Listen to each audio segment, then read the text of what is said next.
हे researchers, अगर मैं आपसे पूछूं कि कोरोना पेंडेमिक एनवायरनमेंट के लिए अच्छा साबित हुआ या नहीं, तो आप क्या कहेंगे? लॉकडाउन के टाइम आने वाली न्यूज को देखा जाए तो हमें यही लगेगा कि yes, our nature is healing, लेकिन ये सिर्फ आधा सच है। इस पेंडेमिक के बीच हमने अपने पहले के सारे अच्छे किए कराए पर प्लास्टिक फेर दिया है। हाइजीन के फेयर में हमने एक साल में इतना सिंगल यूज प्लास्टिक प्रोड्यूस कर दिया कि अब तक हमने 2030 तक के प्लास्टिक के बजट को खत्म कर दिया है। तो अगले 3 मिनट में हम ये जानेंगे कि हमसे चूक कहां हो गई और ये प्लास्टिक का पेंडेमिक आखिर आया कहां से, और मोस्ट इंपॉर्टेंट इसका सॉल्यूशन क्या है। जैसे जैसे पेंडेमिक आगे बढ़ा, mask, PPE kit, gloves, sanitizers की बोतल्स, डोर स्टेप डिलीवरी और पैकेजिंग आइटम, इन सब की डिमांड तेजी से बढ़ी और ये सब बनी होती है सिंगल यूज प्लास्टिक से। इसके अलावा प्लास्टिक से इलेक्ट्रॉनिक्स चीजों को लैमिनेट किया जाने लगा जिससे उसका सैनिटाइजेशन अच्छे से हो सके, और इन सब ने हमें वायरस से बचने में हेल्प किया। बट इसका साइड इफेक्ट कितना खतरनाक होगा ये हमने गौर करना छोड़ दिया। जैसे अकेले वुहान में 40 ton per day plastic waste बढ़कर अब 240 टन हो गया है। यूके में इलीगल प्लास्टिक डिस्पोजल 300% तक बढ़ चुका है, और एक रिपोर्ट के अनुसार फूड होम डिलीवरी में यूज होने वाला प्लास्टिक 1500 टन से बढ़कर 6300 टन पर डे हो चुका है। और हमारे इंडिया में भी अकेले चेन्नई में 300 केजी कोविड प्लास्टिक वेस्ट निकल रहा है। कई देश जैसे कि यूएस, यूके ने पॉलिथीन और प्लास्टिक बैग से बैन को लिफ्ट कर लिया है, और ये सब हर दिन हमारे प्लेनेट को चोक कर रहा है। अगले 10 सालों में हम ओशंस के साथ जो करेंगे वो हमारे समुद्रों के अगले 1000 सालों का फ्यूचर डिसाइड करेगा।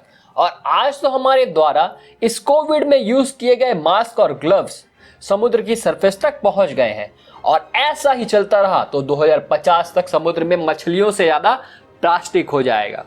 इसलिए हमें जागना होगा, क्योंकि अभी नहीं तो कभी नहीं। मैं मानता हूं कि कोविड से लड़ना जरूरी है, लेकिन हमारे एनवायरनमेंट को दांव पर लगाकर तो नहीं, क्योंकि कोरोना की वैक्सीन इस साल के एंड तक आ भी जाए और ये पेंडेमिक 2 से 3 सालों में चला भी जाए, पर ये प्लास्टिक का पेंडेमिक तो हजारों सालों तक हमारे साथ रहने वाला है। And we must need to see for the solution कि हम इस इन्फेक्शन से भी बचे और हमारा नेचर भी बचे। इसके लिए हमें अवेयरनेस फैलाना होगा और रीयूजेबल आइटम्स जैसे मास्क और ग्लव्स का यूज करना होगा। इसके साथ ही हमें पीपी किट्स और सिंगल यूज्ड आइटम को सिर्फ फ्रंटलाइन वर्कर्स के लिए ही छोड़ देना चाहिए। WHO का भी कहना है कि हमें इन्फेक्शन से बचने के लिए प्लास्टिक से बनी चीजों का कम और इको फ्रेंडली रिसाइकलेबल मटेरियल्स जैसे कि glass, ceramics, natural fibre, rubber और एनिमल प्रोटीन से बनी चीजों का अधिक यूज करना चाहिए। इसके साथ ही हमें फूड डिलीवरी से ज्यादा फूड्स की कुकिंग पर फोकस करना चाहिए, क्योंकि डिलीवरेबल आइटम्स और उनकी पैकेजिंग आजकल प्लास्टिक वेस्ट का एक बहुत बड़ा हिस्सा ओन करती है। और मोस्ट इंपॉर्टेंट, हमें उस मंत्र को वापस से याद करना होगा जो शायद हम इस पेंडेमिक में भूल गए हैं, और वो है रिड्यूस, रीयूज एंड रीसाइकल, और मोस्ट इंपॉर्टेंट सस्टेनेबल डेवलपमेंट।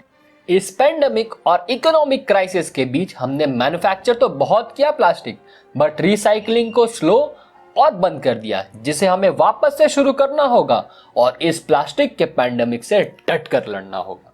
तो बस यही था आज का हमारा वीडियो। अगर आपको ये वीडियो अच्छा लगा हो तो इस वीडियो को लाइक करें, और इस वीडियो के द्वारा अगर आपको कोई नई चीज सीखने को मिली हो तो हमारे चैनल को जरूर सब्सक्राइब कीजिएगा, और इस वीडियो को ज्यादा से ज्यादा शेयर कीजिएगा, ताकि लोगों में ये अवेयरनेस आए कि हम कोविड से तो लड़ ही रहे हैं, लेकिन हमें पहले वाले अपने संकल्प यानी कि प्लास्टिक के पेंडेमिक से लड़ाई को भी हारना नहीं है। इसके साथ ही अगर आपको फैक्ट्स में इंटरेस्ट है तो आप हमारा इंस्टाग्राम पेज लाइक कर सकते हैं, और हमसे जुड़ने के लिए थैंक यू।